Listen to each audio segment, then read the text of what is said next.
जो जब 12 अक्टूबर के बाद जो मुशर्रफ की पॉलिसीज़ आई उसमें ज़ाहिर है उन्होंने एक बात बड़ी वाज़ेह की थी, और वो ये कि ये दोनों बड़ी जमातें मुस्लिम लीग नून और पीपल्स पार्टी के हवाले से, हालांकि बेनज़ीर भुट्टो ने एक तरीके से मशरूत हिमायत की थी, और क्योंकि नवाज़ शरीफ से वो बहुत नाला थी तो उन्होंने मशरूत हिमायत की थी, कम्प्लीटली तो नहीं की थी, लेकिन उनका ख़्याल ये था कि अब एक उसको हटा दिया गया है तो आप फिर इलेक्शन की तरफ जाएं।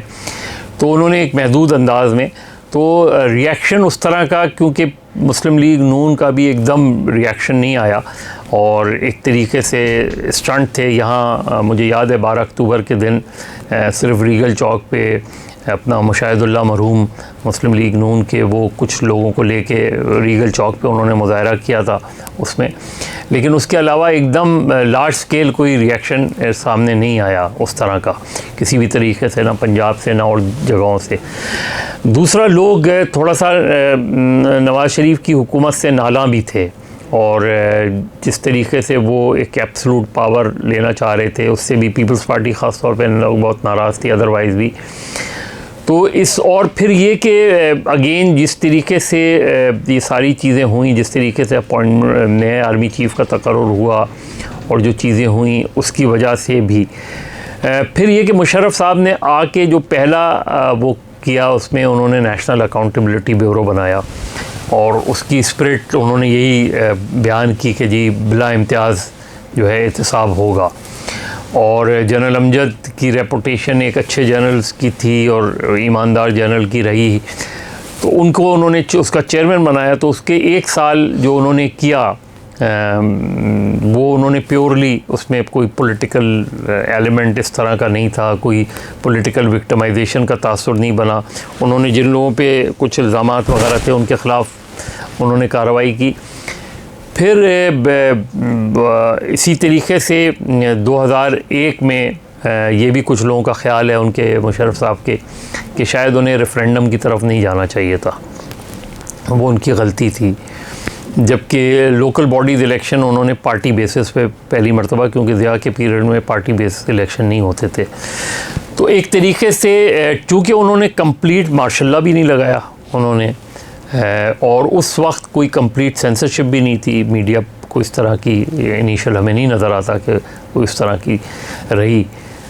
तो एक एटमॉस्फेयर ऐसा था कि जिसमें बहुत ज़्यादा सप्रेशन भी नहीं थी, कि सप्रेस भी नहीं किया गया था, और बज़ाहिर लग रहा था कि टारगेट सिर्फ मुस्लिम लीग नून है और जमातें नहीं हैं टारगेट उसमें।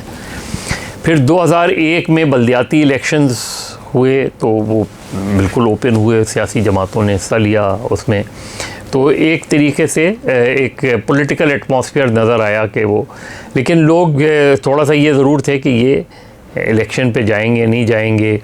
फिर उन्होंने ज़ाहिर है सुप्रीम कोर्ट से अपने लिए जो आइनी तहफ़्फ़ुज़ लिया, उसमें पहली मरतबा ये हुआ कि उनको ये भी इख्तियार दे दिया गया कि आप अगर कुछ तरमीम करना चाहें तो वो भी कर सकते हैं। तो एक तरीके से एक बैकिंग उनको नज़र आई उसमें। जो 9/11 से एक माह पहले 14 अगस्त 1999 को उन्होंने पाकिस्तान भर में फ़िरक़ा वाराना तंजीमों पर पाबंदी लगाई उन्होंने, क्योंकि उस वक्त फ़िरक़ा वारियत काफ़ी वाक़यात हो रहे थे इस तरह के, तो उसे भी लोगों ने वेलकम किया बाय एंड लार्ज फ़िरक़ा वाराना। फिर 9/11 हो गया, और 9/11 के ज़ाहिर है 9/11 के बाद बहुत सी चीज़ें तब्दील हो गई, इनको भी अपनी पॉलिसी सारी तब्दील करनी पड़ी। और फिर 9/11 के बाद अमेरिका और इसके इत्तेहादियों का अफ़गानिस्तान पे अटैक होना, और फिर उसका रिएक्शन जो है वो पाकिस्तान में होना, ये वो सारी चीज़ें हो गई जिसमें मुशर्रफ की पॉलिसीज़ में टिल्ट आया, और वो ज़ाहिर है फिर उन्हें वो एक अमेरिका के इत्तेहादी भी बने, और वैसे बाय एंड लार्ज पाकिस्तान रहा ही इत्तेहादी है। लेकिन पहली मरतबा ये हुआ कि तालिबान और अलकायदा और ये सारे इंतहा पसंद ग्रुप जो हैं जो अफ़गानिस्तान में ऑपरेट कर रहे थे वो सब के सब पाकिस्तान आ गए, और वो ये समझे कि पाकिस्तान जो है वो अपनी फ़ौजें भी इस्तेमाल कर रहा है, उनकी फ्रंट लाइन स्टेट भी बना हुआ है। तो वो जो अटैक अमेरिका ने तो अफ़गानिस्तान पर अटैक किया, लेकिन तालिबान और अल-कायदा ने पाकिस्तान पर अटैक कर दिया। और जिस तरह के वाक़यात हमें देखें, एक सीरीज़ ऑफ ख़ुदकुश हमले और ये सारी चीज़ें, एक सीरीज़ पूरी शुरू हो गई। 2002 इस लिहाज से बड़ा वर्स्ट साल रहा था। उसमें कराची, बलूचिस्तान, खैबर पख्तूनख्वा, पंजाब के कुछ अज़ला, तो वो एक नई किस्म की एक पूरी सियासत में तब्दीली आ गई, पूरी अप्रोच में तब्दीली आ गई। और उस वक्त मज़हबी जमातों ने अमरीकी मुखालिफ, वैसे तो अमरीकी मुखालिफ मुज़ाहरे हुए, लेकिन उसमें पहले एक इत्तेहाद बना डिफेंस ऑफ अफ़गानिस्तान के हवाले से, फिर मुत्तहदा मजलिस अमल बनी मज़हबी जमातों के इत्तेहाद के हवाले से। लेकिन उसके बावजूद, इन सारे वाक़यात के बावजूद भी 2002 में इलेक्शंस हो गए। और इलेक्शंस जो हुए, सिवाय इसके कि नवाज़ शरीफ चूँकि उस वक्त जा चुके थे मुल्क से, उनको पहले हाईजैकिंग का पूरा केस जो चला वो भी एक अपनी तारीख़ है कि जिस अंदाज़ में केस चला, जिस अंदाज़ में सिर्फ नवाज़ शरीफ को सज़ा हुई, बाकी सबको बरी कर दिया गया। उसके बाद नवाज़ शरीफ के जाने से जो है वो बुनियादी तौर पे मुशर्रफ साहब के सामने कोई बड़ी सियासी रुकावट नहीं थी। बेनज़ीर भुट्टो मुल्क से बाहर थी और नवाज़ शरीफ चले गए थे, तो कोई बड़ी क़ुव्वत, सियासी क़ुव्वत ऐसा थी नहीं। तो 2002 में उन्होंने इलेक्शन की कॉल की। बहुत से लोगों ने उनको ये मशवरा दिया कि इस इलेक्शन के बाद आप चले जाएं, ये बेहतरीन टाइम है आपके लिए। लेकिन ये कि ज़ाहिर है जो इर्द गिर्द के और बहुत से लोग थे वो नहीं चाहते थे। वो कह रहे थे आपको क्या, कोई चैलेंज आपको तो कर नहीं रहा, उसमें क्या फ़र्क पड़ता है। तो 2002 में फिर उन्होंने बेनज़ीर के कागज़ात नामज़दगी मुस्तरद करवा दिए गए और गो के people's party single largest party बन के उभरी। लेकिन पीपल्स पार्टी को तोड़ लिया गया, उसमें से पैट्रियट बनाई गई, मुस्लिम लीग काफ बनी। और उसके बाद फिर पीपल्स पार्टी का टिल्ड भी जो है एंटी मुशर्रफ ज़्यादा हो गया उसमें। और ज़ाहिर है पीपल्स पार्टी फिर एज एन अपोजिशन पार्टी, मुत्तहदा मजलिस अमल जो मज़हबी जमातें हैं, ख़ास तौर पे जमात इस्लामी और JUIF, वो एक बड़ी जमात, बड़ा इत्तेहाद बन के उभरा। उन्होंने खैबर पख्तूनख्वा में भी कामयाबी हासिल की, वहाँ हुकूमत बनाई। कराची में भी उनको अच्छी खासी नशिस्तें मिली और मरकज़ में उन्होंने वो बड़ी अपोजिशन पार्टी, और ज़ाहिर पर लीडर ऑफ द अपोजिशन भी उनका हुआ।